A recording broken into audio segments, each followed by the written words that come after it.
Have you ever wondered why, even when you rationally know you need to leave, your feet feel glued to the floor? Or worse, why so many women manage to gather the Herculean courage to leave, only to be sucked back in weeks or months later, in a cycle that feels infinite and increasingly devastating? There is a cruel statistic in studies on abusive relationships.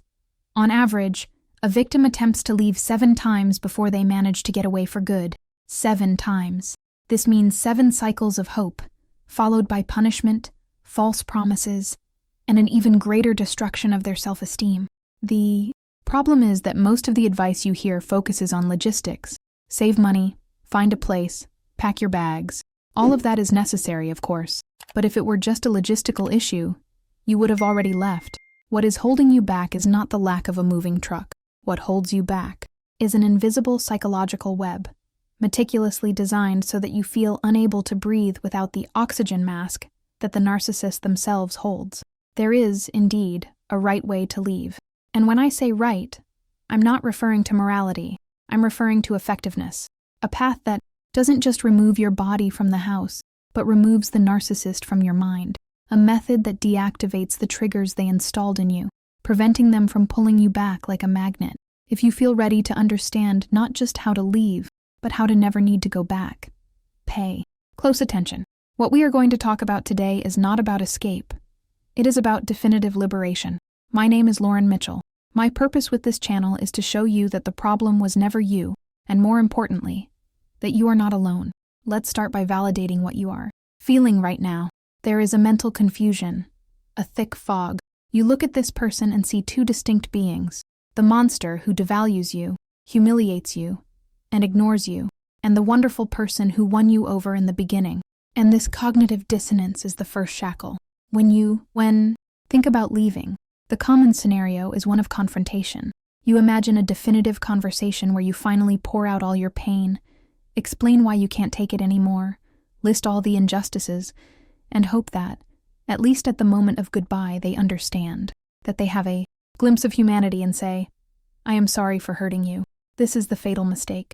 Trying to leave a relationship with a narcissist using the tools of a normal relationship, dialogue, explanation, closure, is like trying to disarm a bomb by hitting it with a hammer.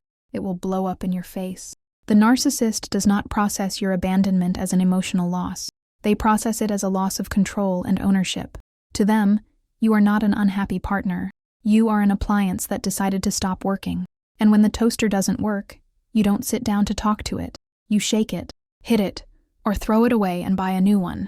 When you announce that you are leaving, or when you leave impulsively after a fight, you enter what we call the maximum danger zone. This is where the abuse escalates. They may use guilt, crying profusely, and promising the change you've waited for years. They may use fear, threatening to take everything away from you, defame your image, or even physical violence. Or they may use absolute coldness, discarding you before you discard them, to maintain the illusion of power. The reason you go back is not because you are weak. It's because you left physically, but left all the psychological doors open. You left expecting validation from them, hoping your absence would teach them a lesson. But the narcissist doesn't learn lessons through empathy. They only understand consequence and convenience. The scenario you are living in today, this constant anxiety, the fear of walking on eggshells, the exhaustion of trying to explain yourself to someone who doesn't want to understand, will not change with a conversation. The exit needs to be a surgical operation, cold and calculated. The first step of the only right way to leave happens long before you pack your bags. It happens in the silence of your mind. We call this strategic dissociation. You need to end the relationship within yourself while you are still living with them. This is counterintuitive. Your instinct is to scream, cry, and react to every provocation. But remember, the narcissist feeds on your reaction. Whether it's love or hate, to them, it's all supply. If you scream, they feel powerful for having destabilized you. If you cry, they feel in control. Strategic dissociation involves becoming what we call gray rock, but with the intention of leaving. You will start removing their access to your core self. You stop sharing your dreams, your fears, your joys, and your frustrations. Conversations become strictly functional. The weather, bills, dinner, the children's schedule.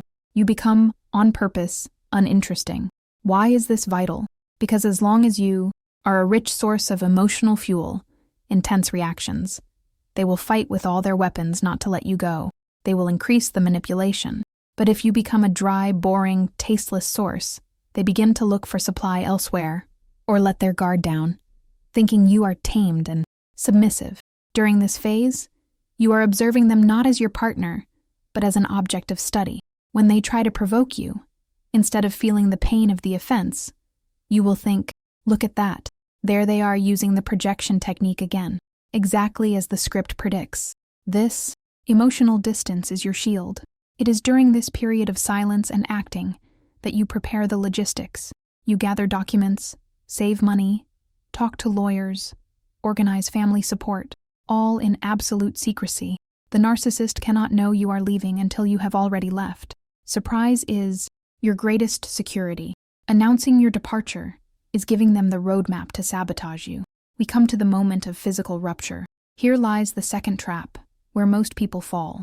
At the moment of leaving, or right after, the victim feels an overwhelming need to justify their decision. You write long letters, send 10-minute audio messages, try to explain that it's not malicious, that you need to take care of yourself. You want them to understand that the abuse is to blame. Stop. Immediately. The right way requires supply starvation. You need to understand that any explanation you give will be used against you. If you say, I'm leaving because you cheated on me, they will say you are crazy and jealous. If you say, I'm leaving because you verbally abused me, they will say you are too sensitive and can't take a joke. There is no closure with a narcissist. You are the one who gives yourself closure. The departure must be quick, and ideally, without direct confrontation, if there is a risk of violence. If there is confrontation, use the no jade technique. Don't justify, don't argue, don't defend, don't explain.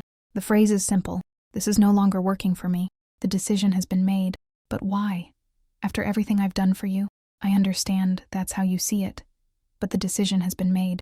They will try to crank up the manipulation dial. They will go from anger to pity in seconds. They will try to emotionally bite you so that you bleed and react. If you react, you stay. If you argue, you give them hooks to trap you in the circular conversation. Supply starvation continues after the physical exit. This is where rigorous zero contact comes in. And I want to be very clear about what this is. Zero contact is not a game to make them miss you. It is not a manipulation strategy for them to learn to value you. Zero contact is a sanitary safety measure. It is quarantine. You block them on everything: phone, social media, email. You don't ask friends to monitor their profile. You don't drive past their house. Every time you see a picture, hear their voice, or read a message, your brain is re-inundated by the chemicals of trauma bonding, resetting your healing progress. The narcissist, noticing the total silence, will attempt hoovering through third parties or unknown numbers. If you maintain the starvation, they will eventually have to look for an easier source. You left mentally. You left physically and cut off the supply. Now begins the hardest battle, the battle against your own brain. Many women think that upon leaving, they will feel immediate and constant relief.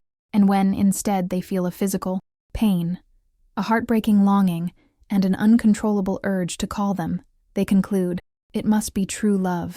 I can't live without him. This is a biological lie. The relationship with a narcissist addicts the brain to cycles of intermittent reward. It's the same dynamic as a slot machine. You lose, lose, lose, abuse, contempt, silence, and suddenly win a prize, a moment of affection, an I love you, a good night. The brain releases dopamine in extremely high peaks during these rare moments. When you leave, you go into chemical withdrawal. Literally, your body is screaming for the dose of dopamine that reconciliation would bring, and at the same time is flooded with cortisol, the stress hormone, from the fear of the unknown. This mixture generates anxiety, tremors, insomnia, and obsession. The right way to leave requires you to treat this period not as proof of love, but as drug detoxification. You need to hack your biology. Acknowledge the withdrawal. When the urge to call hits, say out loud, this is not longing. This is dopamine withdrawal. Naming the monster takes away its power. The reality list. Our brain, to protect us from pain, tends to remember only the good moments, the so-called perverse amnesia. You need to fight this with facts. Keep a written list, on paper, not in your head, of all the humiliations, lies, betrayals, and moments of cruelty. When the longing comes, read the list until the nausea passes. Neural reconstruction. You need to seek new sources of healthy pleasure, heavy physical exercise, to burn cortisol, connections with empathetic people, learning something new. You are literally rewiring the neural pathways that were hijacked by the narcissist. Leaving a narcissistic relationship is not a single event where you slam the door and the credits roll on the screen. It is a process of deprogramming. The only right way is the one where you stop waiting for them to change and start changing your response to them. It is the path where you understand that your coldness and your silence are not malice. They are acts of self-preservation and radical self-love. Will you feel guilty? Probably. They programmed that guilt button in you for years. Will you be afraid? Absolutely. The unknown is scary, but clarity arrives when you realize that the worst loneliness is not being alone in your own house. The worst loneliness is lying in bed next to someone who doesn't see you, doesn't hear you, and doesn't care if you exist as long as you serve them. By following these pillars, dissociation, supply starvation, and biological detoxification, you are not just breaking up, you are exercising an emotional parasite. And the moment the fog dissipates, and it will dissipate, you will discover a version of yourself you didn't even remember existed, strong, whole, and finally, free. Do not negotiate your freedom. Do not look back.